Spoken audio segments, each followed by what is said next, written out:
Перед вами «Мона Лиза», одно из величайших произведений эпохи Ренессанса.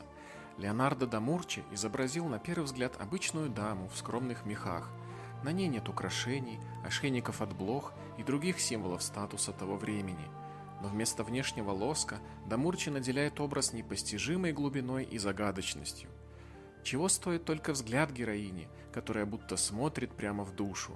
Возникает ощущение, что она следит с портрета, не идете ли вы к холодильнику, но самое загадочное – улыбка, которая то появляется, то исчезает в зависимости от ракурса, и неясно настроение героини – пойти на ручки или разнести дом.